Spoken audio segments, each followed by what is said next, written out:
The federal government has a new climate report out that has serious ramifications for the American economy. Stay tuned for more on these findings. Tensions are high in Tijuana, Mexico after American troops and asylum seekers clashed. We'll have more on the response from the American and Mexican governments. And Brexit is taking a huge step forward after EU leaders approved a provisional deal on Sunday. Plus, we'll take a look into the rising far-left movement in the Labour Party. This is Talking Points.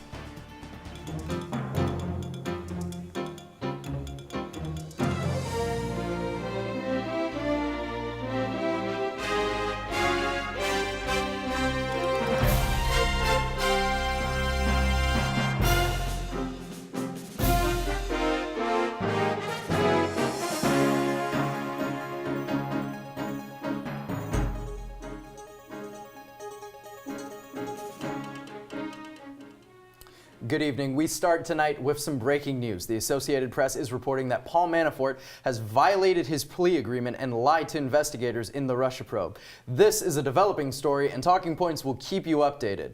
In other news, a new federal report on climate change directly contradicts President Trump's stance on the issue. Good evening. I'm Shama. And I'm Gilat, Melamed. According to that report, the United States is already feeling the effects of human-produced climate change, and it could end up costing the country dearly if changes are not made. Talking Points analyst Conor Wight is here with more on what this report says must be done to avoid dire consequences. Climate change is set to have a massive impact on the United States, from the general health of Americans to the health of the U.S. economy. This isn't activist hyperbole, it's from a congressionally authorized report that was released from the United States government. The fourth National Climate Assessment, written by around 300 scientists and other officials from 13 government agencies, paints a more concrete and urgent picture of the effects of climate change than in past reports. The impacts are already visible in the wildfires of California, declining water and snow levels in mountainous regions, rising sea levels, and failing crops. According to the report, the United States stands to lose hundreds of billions of dollars over the coming decades if efforts are not made to mitigate the human impact on climate change. Industries that rely on a stable environment and natural resources, from tourism to agriculture, are set to suffer. Individuals and businesses alike along the coasts, especially along the Atlantic Ocean, will see monumental losses in property damage as sea levels continue to rise. The report says the financial losses will amount to hundreds of billions of dollars again by the end of the century, doing possibly irreparable damage to the U.S. economy. The health of U.S. citizens is also at risk. The report warns that air and foodborne illnesses could increase as a direct result of climate change. As the temperature continues to climb, heat wave-related deaths will spike in both numbers and severity. This report is not like those of the past, with concrete examples and data spread over 1,000 pages. It gives a clear-cut message. Climate change is not some far-off issue. It's here now, and the consequences are dire. Although this report is a legal requirement, it heavily conflicts with the message of the Trump administration. Just today, President Trump told reporters that he doesn't believe the findings of the report after he said he, quote, read some of it. He said the United States is the cleanest in comparison to other nations like China and Japan. However, at the end of his statements today, Trump said he wants clean air and water for the world. Connor, this report paints a pretty dire picture. Is this all set in stone, or can actions be taken to reduce the impact? Well, guys, though the report recommends no specific policy changes, it notes that there are steps that can be taken to lessen the more detrimental impacts that the country is now facing. There are, however, some consequences that are already set in stone, including rising sea levels that threaten coastal towns. The report also notes that much of the efforts made since the last report in 2014 have helped, but are not going to be enough. Cleaner energy policies, reducing carbon emissions, and even pulling carbon dioxide from the air are all viable tactics that scientists say will help reduce some of the consequences of climate change. However, it may prove difficult to persuade President Trump on the severity of the matter at hand. Earlier this month, the president tweeted this, once again calling into question the legitimacy of climate change. In 2017, Trump pulled the United States out of the Paris Climate Agreement in 2017, signaled by signed by nearly 200 other countries in an effort to combat the issue. Scott Pruitt, the former head of the Environmental Protection Agency, was a stark critic of the agency and environmental regulation prior to Trump appointing Pruitt to the head of the agency. The new interim leader, Andrew Wheeler, worked as a coal lobbyist. According to some analysts, the timing of this relief may have been politically motivated. By releasing the report earlier than expected on Black Friday, a time when many Americans would be distracted by shopping and the holidays, the administration may be attempting to bury the findings. However, some scientists say that worked on the report say there was no obvious attempt by the Trump administration to alter the language of the report. Guys.